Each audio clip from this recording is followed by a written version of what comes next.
नमस्कार, मैं मीरा श्रीवास्तव पुनः उपस्थित हूँ अपनी बात को लेकर। हम आत्महत्या के कारणों को खोज रहे हैं और कोशिश कर रहे हैं कुछ समाधान निकालने की। एक प्रमुख कारण सामने आता है, वो है माता पिता और बच्चों के बीच कम्युनिकेशन गैप, संवादहीनता की स्थिति। और ये कारण बताने वाले हैं बहुत सारे लोग, उनमें से कुछ के नाम ले रही हूं मैं। ग्वालियर से श्रीमती कविता तायल, ग्वालियर से ही कलाकार और प्राध्यापक श्रीमती सुनीता प्रजापति, हैदराबाद से प्रतिभा रामचंद्रन और सागर से doctor Meenakshi Chaudhary.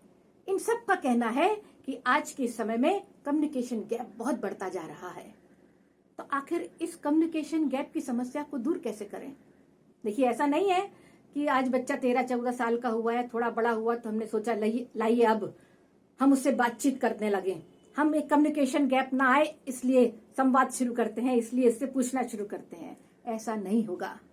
Communication gap यदि वास्तव में हम दूर करना चाहते हैं तो जब बच्चा नर्सरी एलकेजी में आप भेजते हैं और वहां से वो लौटता है तो आप पूछते हैं, खाना खा लिया? टिफिन में खाया था ना? टीचर ने खिलाया? कौन कौन से दोस्त बने? टीचर ने क्या कविता सिखाई? वो आकर कविता आपको सुनाता है, नई नई पोयम आके सुनाता है, कलरिंग की वो कागज दिखाता है। और धीरे धीरे जैसे बच्चा बड़ा होता है आप बात छोड़ देते हैं। ये नहीं कीजिए। ये जो आपने नर्सरी एलकेजी से उससे पूछना शुरू किया, ये अनवरत चलता रहना चाहिए एक बड़े होने तक, 21 साल की उम्र तक। उसने क्या किया स्कूल में? 5 से 6 घंटे स्कूल में, 6 घंटे, 1-2 घंटे आने जाने में, इन 6 से 8 घंटों में उसने क्या किया? कौन सा दोस्त बना? दोस्तों से लड़ाई तो नहीं हुई? आज स्कूल में क्या हुआ? आज क्या प्रोग्राम था? टीचर ने क्या क्या समझाया? नई चीज क्या हुई? 15 अगस्त को क्या हुआ? तुमने क्या तैयारी की? तुम क्या सुना रहे हो? बहुत सारी चीजें हैं जो रोज रोज घटती हैं।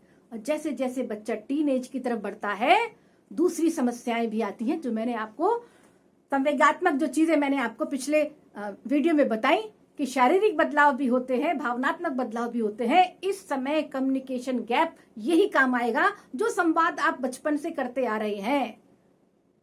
हो सकता है बेटी पिता से ज्यादा जुड़ी हो सकता है बेटा माँ से ज्यादा जुड़ा हो। तो बहुत सारी समस्याएं जो इस जुड़ने से आती हैं, जो अपनी बात बेटा माँ से सब कुछ कह लेता है, बेटी अपनी सारी समस्याएं पिता से कह लेती है। और कुछ ऐसी समस्याएं हैं यदि बेटी बताती है या बेटा बताता है तो माता पिता दोनों को समझानी चाहिए।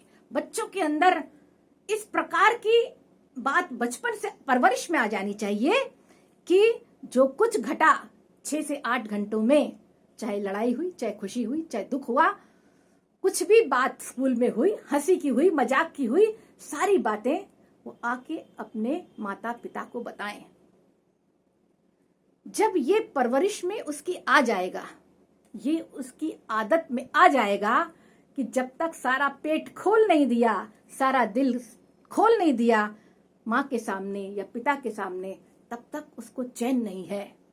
और यदि इस प्रकार जब बच्चा सब कुछ बताता है और कोई भावनात्मक उसको चोट लगती है, कभी कभी वो अपमानित हो जाता है स्कूल में, कभी कभी कोई लड़की कुछ उसको कह देती है, इस उम्र में बुरा बहुत लगता है, अपमान बहुत जल्दी महसूस होता है।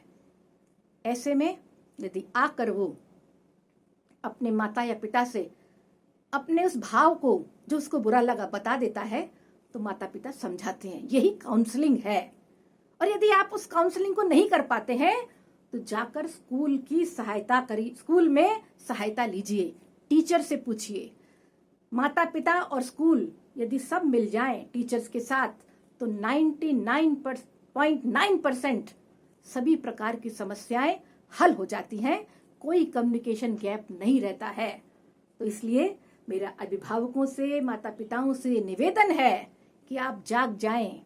बहुत सारी समस्याएं आजकल खड़ी हैं जो आज से 25-50 साल पहले नहीं थी। बहुत सारे रास्ते हैं जहां बच्चा भटक के जा सकता है। आपको वो अपनी मन की बात यदि बता देता है तो हर अच्छी बुरी बात को वो आपको जरूर बताएगा। और यदि उसने बताना बंद कर दिया है तो आप उस पर नजर रखें, उस पर ध्यान दें कि वो क्या कर रहा है, कहाँ जा रहा है। और यदि वो उदास है तो पीठ पर हाथ रखकर उसकी समस्या को सुने, उसकी बात को जानने की कोशिश करें। निश्चय ही इस प्रकार के प्रयासों से ये कम्युनिकेशन गैप खत्म होगा और हमारे जो आज के युवा वर्ग के लोग हैं, जो बढ़ते बच्चे हैं, उनकी समस्याओं का समाधान होगा और जो भटकाव चल रहा है वो भटकाव नहीं होगा। चलिए हम मिलजुल कर एक प्रयास करते हैं। नमस्कार।